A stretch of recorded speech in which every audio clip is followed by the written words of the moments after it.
Dobrodošli u Biznis magazin Kreativno. Priča o ekonomiji i stvarima koje život znače. Ja sam Jasmina Golubović, a ovo su teme današnje emisije.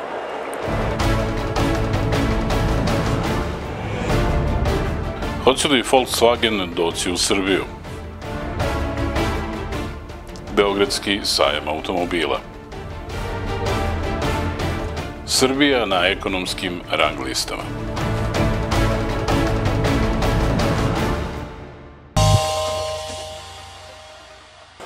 Najveći svetski proizvođači automobila predstavili su svoje novitete na tradicionalnom 54. Međunarodnom sajmu automobila na Beogradskom sajmu.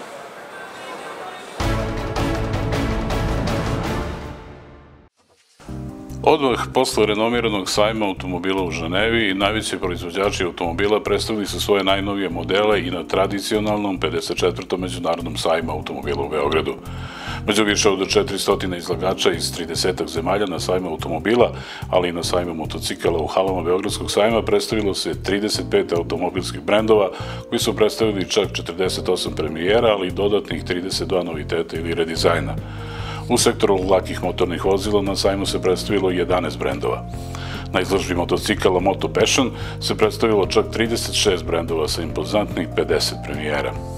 Na sajmu automobila bili su i BMW, Mercedes-Benz, Ferrari, Rolls-Royce, Volkswagen, Audi, Porsche, Škoda, Seat, Peugeot, Renault, Citroen, Toyota, Suzuki, Jaguar, Mazda, Hyundai, Ford i drugi. Mi zaista svaki sajam pripremamo najbolje što možemo i što znamo i mislim da smo se zaista potrudili ove godine prvo da izložimo sve naše modele u Renault, Nissan i Dacia i kompletnoj gami, drugo da komercijalne uslove napravimo takve da budu vrlo prihvatljivi i vrlo dohvatni našim kupcima, znači ne samo po pitanju cene automobila, nego i po pitanju finansiranja, gde imamo jako dobre kamatne stope, gde je jako dobro finansiranje, čak eventualno i bez kamata za određeni nivo novca i za određeno vreme, tako da sve u svemu, naravno, sve to rezultira i prodajom koju smo, evo, za prva 4 dana sajma više nego zadovoljni, tendencija da ljudi žele da promene svoj automobil, da kupe automobil, pa je čak jedna od stvari koje smo ovde uveli kao novinu, da dajemo dodatni stimulans i bonus nekome ko odluči da uzme vozilo staro za novo, znači još dobija faktički malo više novca za svoj stari auto kao se odluči da kupi nov auto u toj verziji. Najtraženiji automobili su generalno automobili od negde 10 do 15.000 evra. To je negde realnost našeg tržišta. Kad je Renault u pitanju, znači to je Clio, Captur i Megane.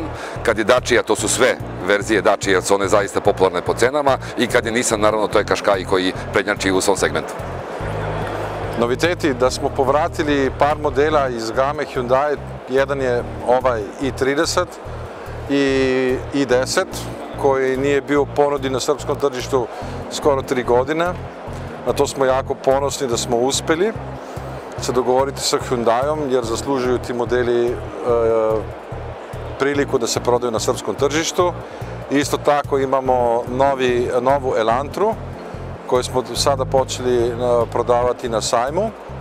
Novitet je isto Kona sa dizelskim motorom, koju toplo preporučujem svim damama. A isto tako smo jako ponosni na prodajne rezultate Hyundai Tucsona, koji se pokazao zadnje 3 godine najprodavaniji u svom segmentu, a za prve 2 mjeseca ove godine najprodavaniji auto fizičkim licima u Srbiji. Sajam je dobar. Prodaja i Citroena, a koliko čujem od kolega i ostalih brendova, je u porastu. Konkretno mi imamo izvanrednu ponudu za sve vrste kupaca, počevši od najmanjeg C3 do najvećeg C5 Aircross koji se pojavio pre svega mjesec dana, su dovoljni uz sve one između i C4 Cactus i C3 Aircross i C Elize koji je stvarno, moram to da istaknem, hit sajma, tako da u suštini sama prodaja svih modela je porasla, ne bih mogao jedan konkretno da odvojim. Kažem, od kolega čujem da je prodaja kod svih dobra, tako da pretpostavljam da će ovaj sajam da nadmaši ove prethodne. Na ovogodišnjem sajmu predstavljene su svi vidovi drumskog saobraćaja, automobilske i prateće industrije, lakih dostavnih vozila i garažno-servisne opreme, ali i adekvatna ponuda pratećih usluga banaka, leasing kompanija i osiguravajućih društava. Imam utisak da je ova danas jedna od najboljih koje je do sada održana ovde na prostorima Beogradskog sajmišta. Pre svega imajući u vidu da ovakvi sajmovi, kao što je ovaj međunarodni sajam automobila, su podržani od zvaničnih kuća naših domaćih uvoznika i distributera, tako da to sve izgleda grandiozno i sve liči na ono što viđamo svake godine u Ženevi, u Frankfurtu, u Parizu i tako dalje. Čak i u kalendaru OIKE, Svetske asocijacije proizvođača automobila, koja je zvanični nosilac licenci za međunarodne sajmove, on se kotira vrlo visoko, dakle posle Ženeve, koja je jedini neutralni salon automobila gde se okupljaju svi koji žele da predstave svoje novitete koji će se kasnije tokom godine predstavljati drugima. Dakle, na odličnom smo mestu. Odmah 7 dana posle zatvaranja Ženeve, dosta naših uvoznika i distributera uspelo je da doveze premijere sa ženevskog salona, tako da Beograđane imaju zaista odličnu priliku da vide sve ono što je svetski hit. To se sve dešava kod nas, zajedno sa svim onim trendovima koji se prikazuju u svetu, a to je pre svega orijentacija svetskih proizvođača na zaštitu čovekove okoline, na proizvodnju agregata koji ne stvaraju puno štetnih izduvnih gasova i tako dalje. Sve više, kako kod njih, tako i kod nas, ne samo hibridnih automobila sa mešovitim pogonom, već i čistih električnih automobila. Evo ovde na Beogradskom sajmu bilo je 3-4 premijere čistih električnih vozila koji zaista predstavljaju vrhunac i ono što nas čeka u narednih 5-6 godina u svetu. Treba reći da je ovaj sajam jedan od 15, koliko će ih ove godine biti održano u svetu, sve ukupno ove godine, tako da je zaista to jedna značajna manifestacija, da ne kažem svakako je najznačajnije u regionu. Toliki broj izlagača, toliki broj noviteta, zaista ne može da se pohvali baš svako sa takvom izložbom gde ne samo da se predstavljaju automobili, već su tu i prateće manifestacije, tu je i 13. Moto Passion, to su motocikli, zatim tu su tribine, tu su razgovori, tu su stručni skupovi. Svi koriste priliku da upravo na ovoj manifestaciji prikažu nešto od svojih delatnosti, što je zaista ono što predstavlja automobilsku industriju u ovom trenutku. Bez sumnje, sajam automobila na neki način predstavlja i sliku našeg tržišta novih automobila koje se izgleda oporavlja. Prethodne godine je prodato negde oko 30.000 vozila, to je rast od 7% u odnosu na 2017. Ali ako kažemo da je 2009. i 2010. prodato 60.000 vozila, znači da smo tek na 50% od ostvarenih rezultata. Tržište Srbije je negde oko 100.000 novih vozila, ali mi smo tek na 30% od toga. Zašto kažem na 30%? Zato što je tržište korišćenih vozila u Srbiji u takvoj ekspanziji da nažalost se uvozi sve što Evropa neće, tako da je prošle godine uveženo 150.000 polovnih automobila, a jedva 26.000 novih. Sajam automobila je i prilika da se pazari novi automobil po povoljnoj ceni i po sajamskim popustima. Međutim, po tradiciji najskuplji modeli su i najbrže prodavani. Među velikim brojem premijera, veliku pažnju posetilaca Beogradskog sajma automobila izazvalo je verovatno i najveća ekskluziva ove manifestacije, najskuplji model, super luksuzni Rolls-Royce Cullinan, prvi SUV model u istoriji brenda Rolls-Royce. Cena ovog najluksuznijeg, ali i najudobnijeg terenskog vozila današnjice u osnovnoj verziji je 265.000 evra, a sa PDV-om i dodatnom opremom cena ide čak i do 415.000 evra. Kolika je cena? Šta još? Da li mogu da se slikaju i da li je prodat? To su 3 najčešće pitanja. Poseban kuriozitet u vezi sa modelom Rolls-Royce Cullinan predstavlja podatak da je u njegovom dizajniranju učestvovao naš čovek, Pavle Trpinac, koji je rođen u Beogradu. A svoju ponudu na ovogodišnjem sajmu automobila predstavile su i osiguravajuće kuće. Milenijum osiguranje raste brže nego što raste tržište osiguranja u Srbiji i samim tim i prodaja polisa je ove godine mnogo bolja nego prošle godine. Naročito prodaja polisa kasko osiguranje jer se veliki broj novih vozila prodaje ove godine. Osim kasko osiguranja, znači koji je dobro poznat proizvod svim ljudima, novi proizvod koji je na našem tržištu i u samom Milenijum osiguranju je paket 5+. Jedna samostalna polisa koja pokriva 5 rizika. Znači, osiguranje od auto nezgode, pomoć na putu, zamensko vozilo, osiguranje od elementarnih nepogoda sa sumom osiguranja do 80.000 dinara i osiguranje autostakala, znači delimično kasko osiguranje sa sumom osiguranja 30.000 dinara i 20% učešća u šteti. Ovogodišnji sajam automobila u Beogradu pokazao je da se vraća na staze stare slave i da je bez sumnje jedna od najznačajnijih sajamskih manifestacija ovog tipa u regionu. S druge strane, Beogradski sajam automobila pokazao je i tendenciju oporavka tržišta novih automobila u Srbiji. Procena vrednosti nekretnina bitan je element ekonomskog života. A koji su to elementi po kojima se procenjuje vrednost nekretnina? Pre svega tržišna vrednost. Znači, pre svega tržišna vrednost, ona se dobija na osnovu poznatih parametara, to su pre svega baze podataka Republičkog geodetskog zavoda, to je baza podataka Narodne banke Srbije, zatim lična baza procenitelja, oglasna baza, baza ovih javnih beležnika, Agencija za promet nekretnina, onda se radi komparacija, upoređivanje, znači, tih prodatih stanova, odnosno nekretnina u odnosu na ono što je predmet kredita.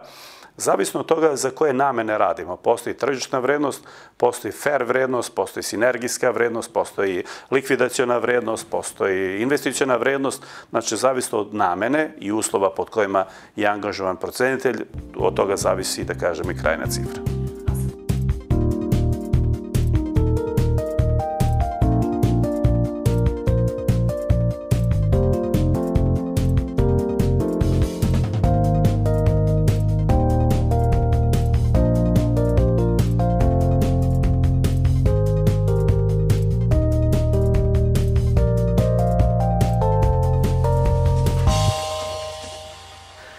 Prodaja nekretnina sve češći je slučaj prinudne naplate neizmirenih obaveza, posebno kod stambenih kredita i to po ubrzanom postupku.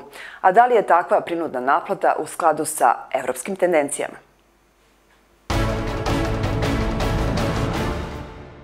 Pa ja mislim da ne. To ni kod nas nije bio slučaj do pre nekoliko godina kada su sporovi između poslovnih banaka i dužnika postali bitni po svom broju i težini problema koji postoji. Ja mislim da ni u susednim zemljama, na primjer kao što je Hrvatska i druge zemlje u okruženju, nisu imale takve slučajeve. Čini mi se da kod nas postoji nedovoljna institucionalna zaštita dužnika i da, recimo, Narodna banka Srbije, koja ima predviđene zakonske instrumente kontrole rada banaka, ne čini na pravi način i u dovoljnoj meri tu kontrolu, ne nalaže im sada u ovom trenutku, znači da oni svoje postupanje usklade sa zakonom, a to je naročito komplikovano zbog toga što bi mi u smislu pridruživanja Evropskoj uniji morali da uskladimo svoje zakonodavstvo sa evropskim zakonodavstvom i sa našim propisima, u kom smislu je potpuno jasno da banke krše i evropske propise u pogledu i svoje poslovnosti, u pogledu i savesnosti u postupanju i naravno u načinu naplate svojih potraživanja.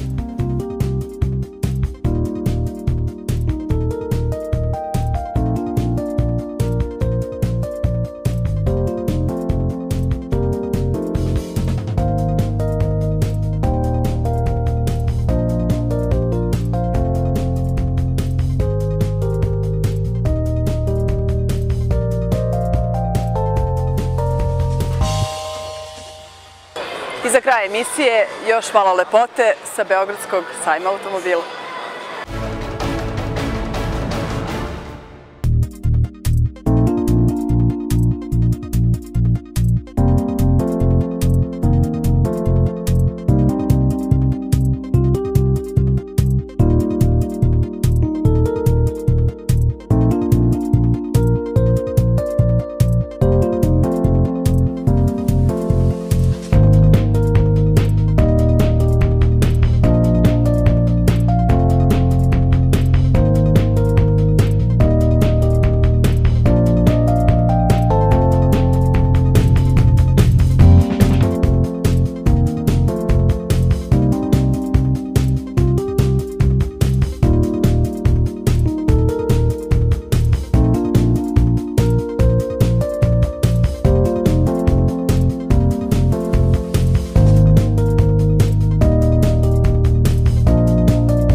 je jedna mudra izreka legendarnog Henry Forda.